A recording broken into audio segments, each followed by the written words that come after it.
Hey guys, what's up? Welcome back to Stormworks. In this one, we are back working on our sandcrawler mobile base kind of thing. In this one, we are going to get the water systems kind of started and in place. So if you guys kind of want to watch that and learn a little bit about that, definitely stick around, stay tuned. If you guys like the series, don't forget to hit that like and subscribe button. But yeah, guys, I'm just going to get right into it. So we're going to I'm going to put some kind of cylindrical, almost if you think of like a semi-truck, the cylindrical gas tanks on the side of it. I'm going to put tanks on the side of this that kind of look like that. They're going to be for water, but one of them is going to be seawater, and then one of them is going to be fresh water. And so essentially I'm going to have this able to refill the tanks whenever you're in water, since it's amphibious, and then you'll be able to desalinate it and then store it. And that way you can kind of make water wherever you need. You don't have to stop to get water, that kind of stuff. So definitely, again, stick around. I'm going to let the build time lapse roll just a little bit, and then we'll come back. We'll talk a lot more in this one about the water systems and kind of how I do it and why I do it and stuff like that.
All right, well, you guys can see that we got the tanks in, and I got them labeled and painted different colors, just so it's kind of easy to tell them apart.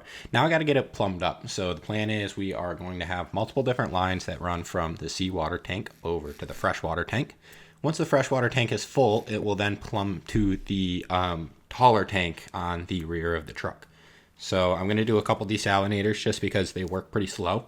And then on the external side of the seawater tank, I'm going to add a winch that's going to drop down a port.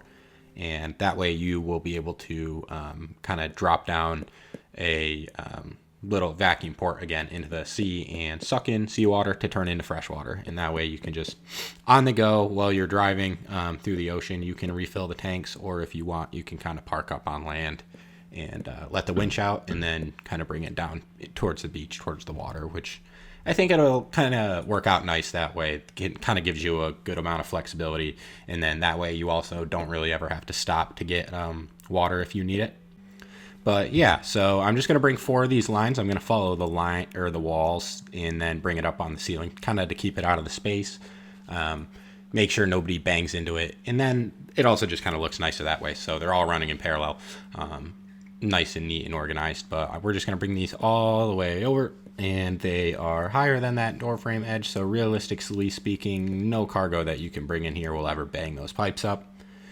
Which is kind of, that's a good thing to know, so you can't really accidentally just break a pipe and, start leaking the inside of the tank. But yeah, here we go. So I'm going to start adding the ports on the other side, and then, again, we're going to have to put some pumps in here because the desalinators work pretty slow, especially if you, don't have a pretty powerful pump, unfortunately.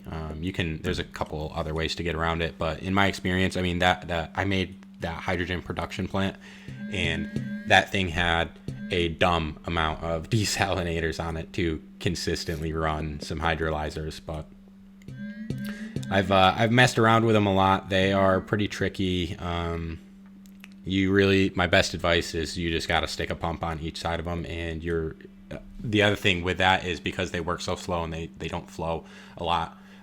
The system I'm doing right here isn't super efficient. It doesn't need to be 1 pump to 1 desalinator. You probably can get away with like 1 pump to 3 or 4 desalinators. Again, they don't really move that much water. You just kind of need the pressure to force the water through to help you put it, or to get the water through. So just keep that in mind. The system I'm doing here is kind of more just because it looks nice and neat, and I have a plenty of power and space, so I might as well just do 4 inline pumps instead of turning it into the spaghetti mess and T-junctions and all of that kind of good nonsense. All right, well, I just got to get a relief valve somewhere in this system, so that's what I'm going to add now. Just going to throw those on the top for the ease of it. But then we will spawn the ship or truck or whatever into the world and then check it out, kind of see if all of the dimensions look right and everything looks good. And then I got to start doing the logic for the pumps and the desalinator and all that, which really shouldn't be too complicated. It's just a bunch of on-off switches. So we'll definitely talk about that. I got to get the winch added too.